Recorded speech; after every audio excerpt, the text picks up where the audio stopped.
नमस्कार, स्वागत है आपका अपने यूट्यूब चैनल द करियर में। फ्रेंड्स, हम लोग हिस्ट्री पढ़ रहे हैं और हिस्ट्री में एंशिएंट हिस्ट्री और उसमें भी हम लोग पाषाण काल को पढ़ रहे हैं। हमने पाषाण काल में बहुत सारी चीज़ें आपको बताई थी। उसमें हमने बताया था कि अगली बार जब हम वीडियो को लेकर आएंगे तो उसमें आपको हम बताएंगे कि प्रमुख पाषाणकालीन स्थल कौन-कौन से हैं और वहाँ से कौन-कौन से साक्ष्य मिले हुए हैं, जो कि सबसे इम्पोर्टेंट है आपके एग्जाम की दृष्टि को अगर देखें तो। ठीक है, क्योंकि स्थलों के नाम पूछता है और वहाँ से क्या मिला है, क्या प्राप्त हुआ है, ये पूछता है। ठीक है, जैसे कोई भी चीज़ है तो पूछ लेता है कि इस फलनवा जगह से क्या मिला हुआ है ना, इस जगह से क्या प्राप्त हुआ है, इस टाइप के प्रश्न पूछ लेता है। ठीक, जैसे मानव के 300 कंकाल एक साथ कहाँ से प्राप्त हुए हैं, तो इस प्रकार से कई स्थल हैं। या पशुपालन के प्राचीनतम साक्ष्य भारत के किस स्थल से प्राप्त हुआ है। इस तरह के कई ऐसे प्रश्न हैं जो कई सारी परीक्षाओं में पूछे गए हैं। ठीक है, तो चलिए हम लोग आगे बढ़ते हैं। ठीक है, चलिए सबसे पहले जिस स्थल की हम बात करेंगे वो स्थल कौन सा है। सबसे पहले हम आदमगढ़ की बात करेंगे। आदमगढ़, ठीक है। हमें आपको क्या बता रहे हैं, प्रमुख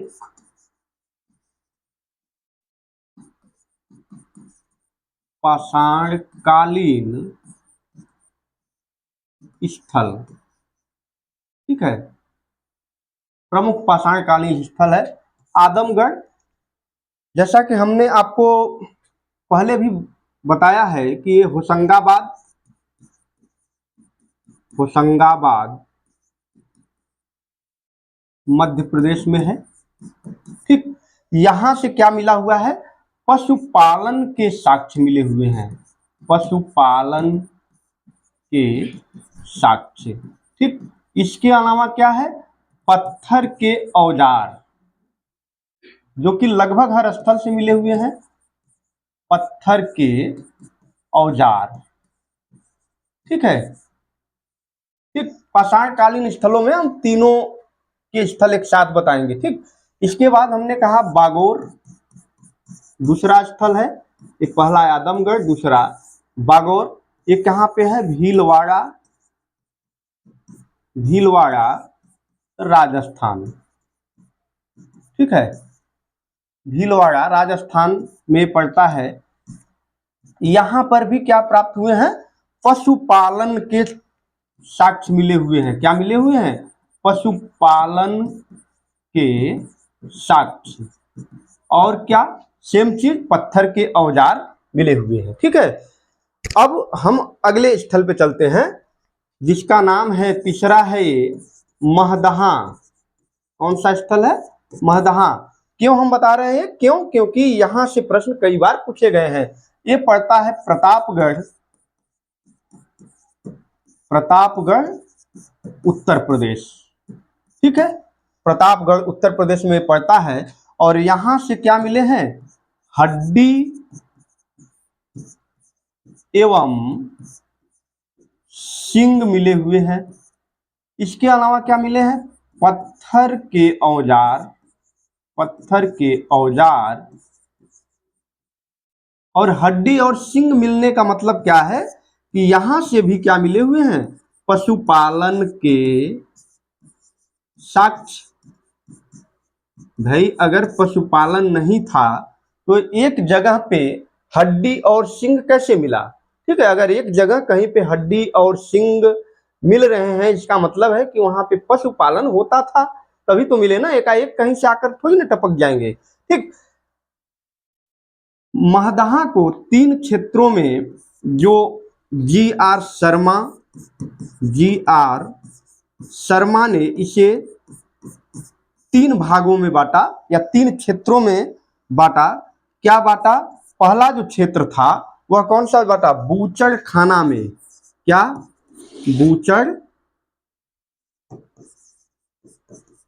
बूचड़ खाना संकुल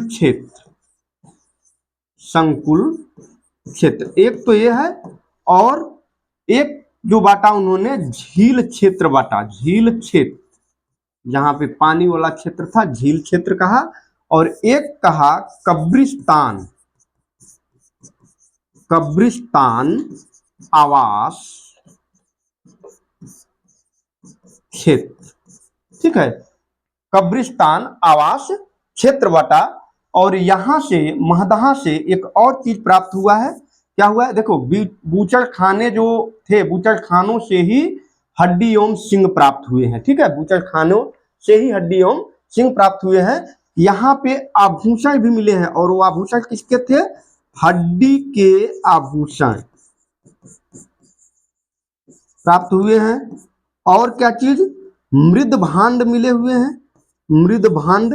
अब एक क्या चीज है मृद भांड, पत्थर, सॉरी, जो मिट्टी के बनाए जाते थे, उनके द्वारा बर्तन बनाए जाते थे, उसको मृद भांड कहा जाता था, ठीक है। तो इतनी सारी चीजें महदहा से मिली हैं, ठीक है। इसके अलावा, महदहा के अलावा दमदमा एक क्षेत्र है जो यहीं पे पाया, दमदमा, एक मिनट, इसको अगर आप स्क्रीनशॉट लेना चाहें तो स्क्रीनशॉट ले सकते हैं, ठीक है। जो अगला क्षेत्र है वो कौन सा क्षेत्र है,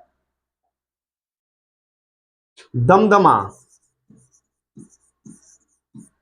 दमदमा ये भी कहां पे है, प्रतापगढ़ है, उत्तर प्रदेश।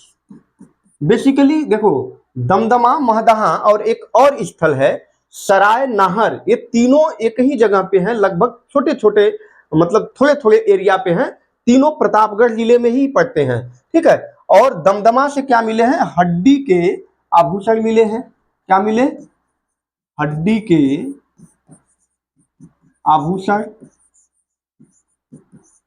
और क्या चीज, यहां पे 41 समाधान, अब शायद, हाँ ठीक है, 41 समाधान, समाधान का मतलब क्या है, 100, ठीक है, लाशें, समाधान जहां पे लाशों को गाड़ कर रखा जाता था, 41 समाधान मिले हैं, जिनमें से 5 समाधान, 5 समाधान युग्म समाधान है, युग्म समाधान। युग्म समाधान का मतलब क्या है कि एक साथ 2 शव हैं, एक ही कब्र में एक साथ 2 शवों को दफनाया गया है, ठीक है। तो क्या है, 5 युग्म समाधान है, एक समाधान में 3 मानव कंकाल, मानव कंकाल एक साथ दफन है, एक साथ दफनाए गए हैं, ठीक है। ये बहुत बार परीक्षा में पूछा है कि मानव, एक साथ 3 मानव कंकाल दफनाए जाने का साक्ष्य कहां से प्राप्त हुआ है, किस स्थल से प्राप्त हुआ है, तो कहां से प्राप्त हुआ है, दमदमा से प्राप्त हुआ है, ठीक है। और इसके बाद जो बाकी जो बचते हैं वहां पे एक एक शव हैं, सब में एक एक शव, जो बाकी के बचे हुए हैं उनमें एक एक कंकाल है, शवों के कंकाल है, ठीक है। मानव कंकाल मतलब शव तो रहेंगे नहीं, ठीक है, वो कंकाल ही बचेंगे, तो मानव कंकाल ही कह लीजिए, मानव कंकाल, ठीक है। एक एक मानव कंकाल बाकी सभी में है, ठीक है। और इसके बाद मैंने बात किया कौन सा, अगला स्थल जो है वो कौन सा है, सराय नाहर, ठीक है। सराय नाहर ये भी कहां पे है, प्रतापगढ़, उत्तर प्रदेश, ठीक है। यहां से क्या हुआ है कि यहां पर ऐसी समाधि प्राप्त है, ऐसी समाधि जिसमें एक साथ 400 या 4 मानव कंकाल, एक साथ 4 मानव कंकाल दफनाए गए थे। देखिए अभी हमने क्या कहा कि एक साथ 3 मानव कंकाल कहां से प्राप्त हुआ है, दमदमा से, ठीक। एक साथ 4 मानव कंकाल कहां से प्राप्त हुए हैं, सराय नाहर से प्राप्त हुए हैं, ठीक है, सराय नाहर से। और इसमें जो स्थल था ये ना, ये 2 भागों में बटा हुआ था, समाधि आवास क्षेत्र के अंदर थे, जहां पे लोग रहते थे, वहीं पे इसकी विशेषता क्या है कि समाधि आवास क्षेत्र के अंदर थे, आवास क्षेत्र के अंदर थे, ठीक है, अंदर थे। और क्या थे? कब्रें छिछली थी, कब्रें छिछली एवं अंडाकार थी, अंडा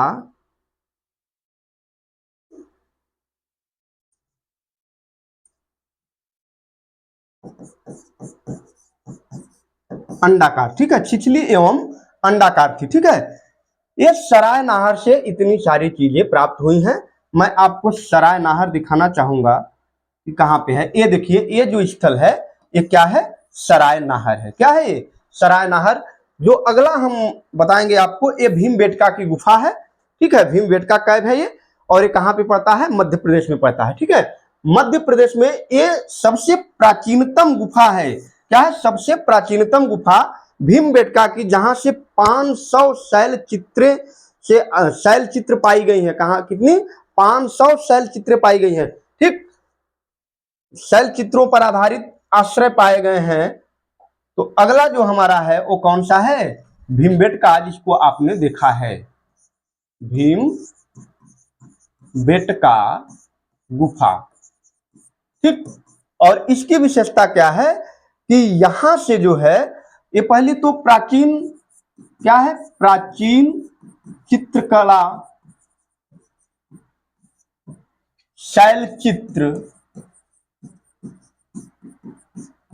भित्ति चित्र,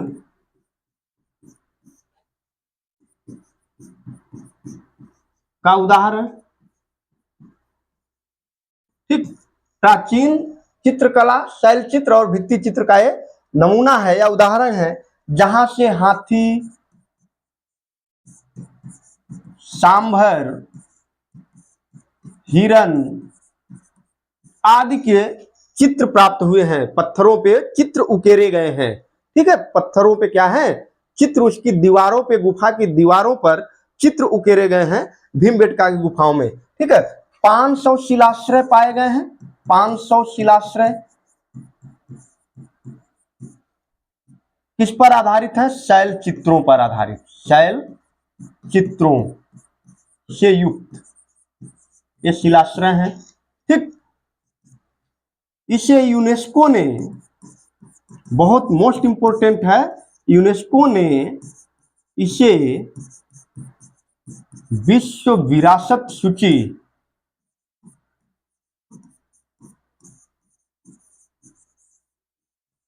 में शामिल किया है।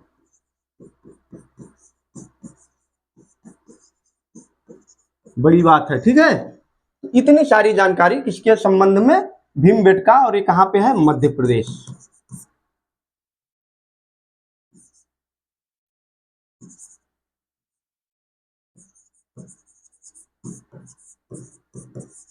ये मध्य प्रदेश में है, ठीक है। अभी हमने इसका चित्र भी आपको दिखाया, ठीक, मध्य प्रदेश।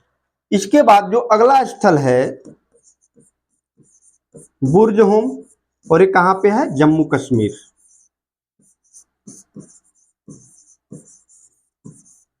जम्मू कश्मीर में, ठीक है, बुर्ज होम जम्मू कश्मीर में। और इसकी विशेषता क्या है कि यहां से मानव कंकाल के साथ, मानव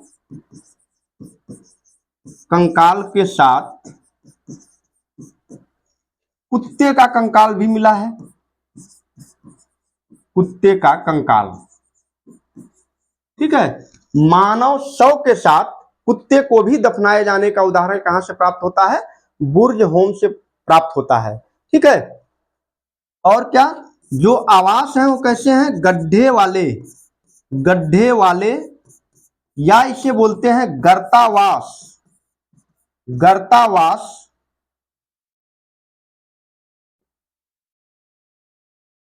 गड्ढे वाले आवास मिले हैं, ठीक है। आवास यहीं से प्राप्त हुए हैं, कहां से? और इसकी खोज 1935 में डी टेरा और पीटरसन ने किया। किसने किया? डी टेरा और पीटरसन ने कब किया? 1935 ईस्वी में किया, ठीक है। तो ये इतनी जानकारी किसके बारे में? बुर्ज होम के बारे में, ठीक है, इससे ज्यादा पूछेगा नहीं। फिर हम बात करेंगे अगला मेहरगढ़, ठीक है। मेहरगढ़, मेहरगढ़ एक ऐसा स्थल है जहां पे पाषाण काल से लेकर के हड़प्पा संस्कृति तक के जो है अवशेष प्राप्त हुए हैं, ठीक है। तो पहली विशेषता यह क्या है कि एक ऐसा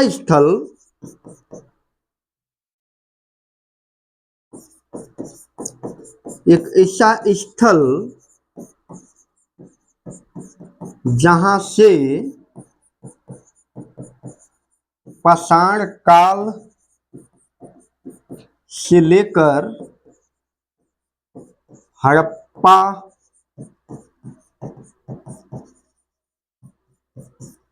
संस्कृति तक के अवशेष प्राप्त हुए हैं, अवशेष प्राप्त हुए हैं, ठीक है। और जानते हैं कि यहीं से जो है प्राचीनतम साक्ष्य खेती के प्राचीनतम साक्ष्य भारतीय स्थल है जो क्या है, खेती के प्राचीनतम साक्ष्य यहां से प्राप्त होते हैं। कहां पे है? बलूचिस्तान में है। बलूचिस्तान जो इस समय कहां पे है? पाकिस्तान, ठीक है, पाकिस्तान में है, बलूचिस्तान में पड़ता है। प्राचीनतम साक्ष्य यहीं से गेहूं के साक्ष्य मिले हुए हैं, गेहूं के साक्ष्य यहां से प्राप्त हुए हैं, ठीक है। और कब प्राप्त हुए हैं? 7000 ईसा पूर्व में, ठीक। तो ये मेहरगढ़ की जानकारी है। इसके अलावा और भी स्थल है जिसको मैं आपको बताऊंगा। लहुरा देव, लहुरा देव, ठीक है। लहुरा देव ये जो पड़ता है ये कहां पे पड़ता है? संत कबीर नगर, संत कबीर नगर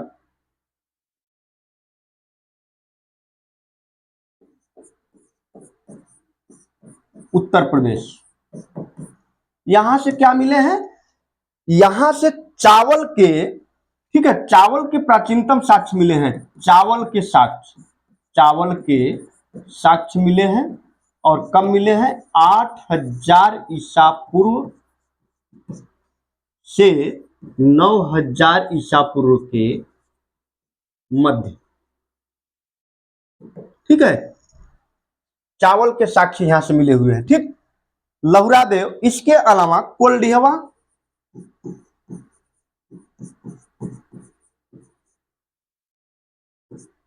कोल्डिहवा, ठीक है। कोल्डिहवा देखिए, जब तक लहुरा देव की खोज नहीं हो पाई थी, ये कहां पे है? ये इलाहाबाद, इलाहाबाद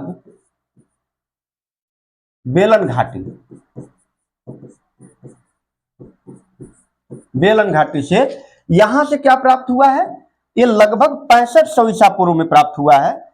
6500 ईसा पूर्व में यहां से चावल के भूसी के साक्ष्य मिले हुए हैं। चावल के भूसी के साक्ष्य प्राप्त हुए हैं, ठीक है। देखिए, जब तक इसकी खोज नहीं हुई थी लहुरा देव की, तब तक कोल्डिहवा ही सबसे प्राचीनतम स्थल था जहां से चावल के साक्ष्य मिले हुए थे, ठीक है। चावल के भूसी के साक्ष्य का मतलब इस चावल की खेती होती थी तभी तो मिले हैं, ठीक है। तो कोल्डिहवा, इलाहाबाद, बेलन घाटी, जहां से चावल के प्राचीनतम साक्ष्य मिले हुए हैं। लहुरा देव, यहां भी चावल के प्राचीनतम साक्ष्य मिले हुए हैं, ठीक है। फिर एक स्थल है संगन कल्लू, संगन कल्लू, ठीक है। संगन कल्लू ये कहां पे पड़ता है? ये कर्नाटक में है, ठीक है, ये कर्नाटक में है। और यहां पे क्या मिला हुआ है? देखिए, ये राख का टीला यहां से प्राप्त है, राख का टीला। संगन कल्लू कर्नाटक से राख का टीला प्राप्त हुआ है। इसके बाद एक और स्थल है नौदा टोली, नौदा टोली, जो कि कहां पे पड़ता है? मध्य प्रदेश में पड़ता है। और एक ताम्र पाषाणिक स्थल है, ताम्र पाषाणिक स्थल है,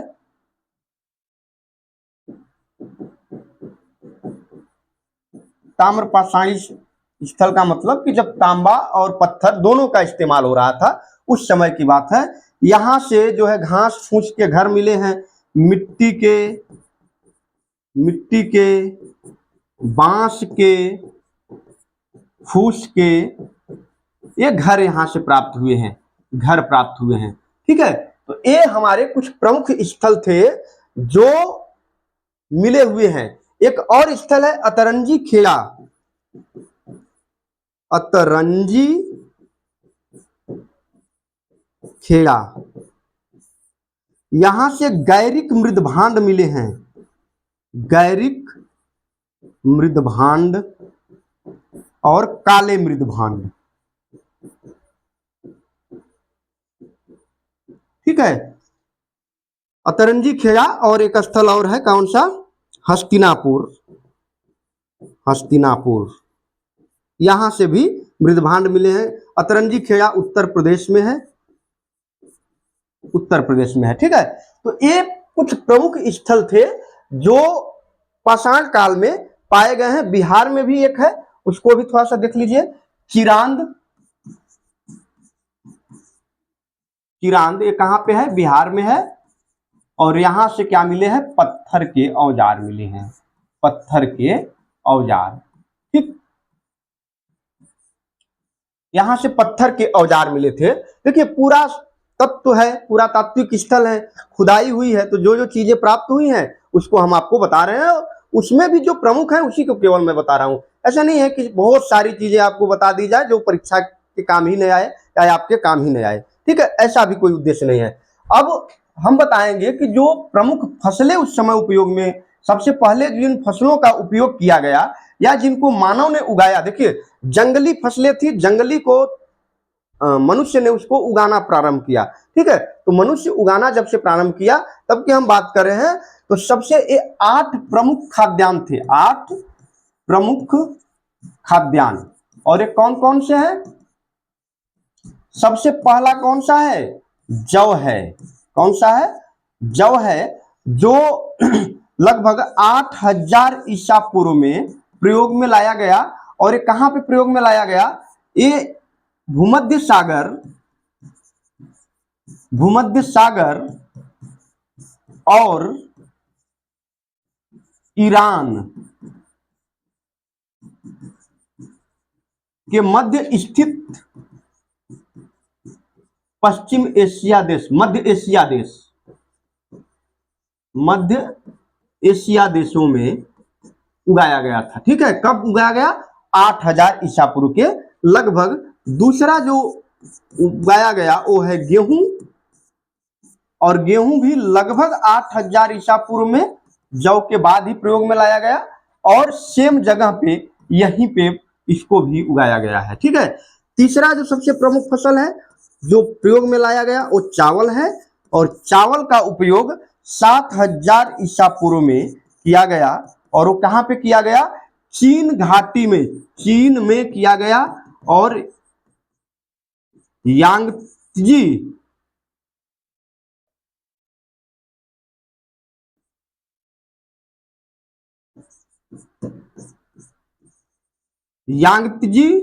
नदी घाटी में, ठीक है, चीन में प्राप्त हुआ और यांगत्जी नदी घाटी में प्राप्त हुआ। जो चौथा सबसे प्रमुख है वो कौन सा है? मक्का है। और मक्का को 6000 ईसा पूर्व में प्रयोग में लाया गया। ये सब ईसा पूर्व है। ठीक है, सब में ईसा पूर्व कर लीजिएगा, ये सब ईसा पूर्व है। 6000 ईसा पूर्व में मैक्सिको में उगाया गया,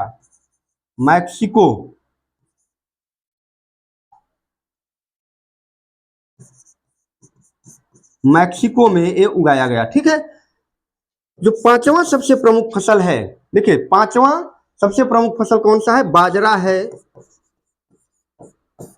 और ये 5500 ईसा पूर्व में उगाया गया फसल है। और ये कहां पे उगाया गया? चीन में उगाया गया। छठा जो फसल है वो कौन सा है? सोरघम है। सोरघम एक फसल होती है, उस समय प्रयोग में लाई जाती थी। ठीक है, सोरघम जो 5000 ईसा पूर्व में उगाया गया है, 5000 ईसा पूर्व में उगाया गया। और एक कहां पे उगाया गया है? पूर्वी अफ्रीका में, पूर्वी अफ्रीका में उगाया गया है, अफ्रीका। ठीक है, फिर इसके बाद कौन सा है? 7वां नंबर राई है, राई। राई ये भी लगभग 5000 ईसा पूर्व में ही उगाया गया है। और ये कहां पे उगाया गया है? दक्षिण एशिया। एक फसल और बचा है जिसका नाम है जई।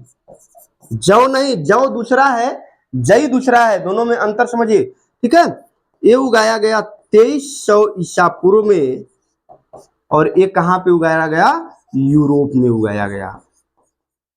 ठीक, तो ये उस समय सबसे पहले जो प्रयोग में लाई गई फसलें हैं, ये 8 फसलें हैं जिनको उगाया गया था। ठीक है, मनुष्य द्वारा जो सर्वप्रथम प्रयोग में लाई गई हैं, और वो भी डेट वाइज है, कब किसको प्रयोग में लाया गया है। ठीक है, ठीक, देखिए अब ये जो सारे स्थल हैं, जो सारे स्थल हैं, इन सभी स्थलों को भारत का जो है संस्कृति मंत्रालय क्या करता है? संजो कर रखता है। भारत का संस्कृति मंत्रालय संजो कर रखता है। ठीक, मानव संग्रहालय, राष्ट्रीय मानव संग्रहालय, पहले इसका नाम था राष्ट्रीय मानव संग्रहालय। ठीक, राष्ट्रीय मानव संग्रहालय, बाद में नाम परिवर्तित किया गया, नाम परिवर्तित करके इसको क्या कर दिया गया? इंदिरा गांधी, इंदिरा गांधी मानव राष्ट्रीय संग्रहालय। कहां पे है? मध्य प्रदेश में। ठीक है, जो इन सभी स्थलों को, जो पुरातात्विक स्थलों को, या जो ऐसे कोई भी स्थल है जिसको विरासत के रूप में संभाल कर रखने का जो काम करता है, वो राष्ट्रीय मानव संग्रहालय करता है। ठीक है, तो ये थी आज की जो वीडियो थी हमारी। इसमें हमने आपको बताया कि प्रमुख प्रमुख स्थल कौन है जो पाषाण काल में थे, ठीक, जहां से प्रश्न पूछे जाते हैं। ठीक है, अब अगला वीडियो हम लेकर के जो उपस्थित होंगे वो शायद सिंधु घाटी सभ्यता की होगी, जो आपकी परीक्षा की दृष्टि से बहुत ही उपयोगी साबित होने वाली है। ठीक है, तो अगर वीडियो अच्छा लगता है तो वीडियो को लाइक, शेयर और सब्सक्राइब जरूर करें। ठीक, धन्यवाद।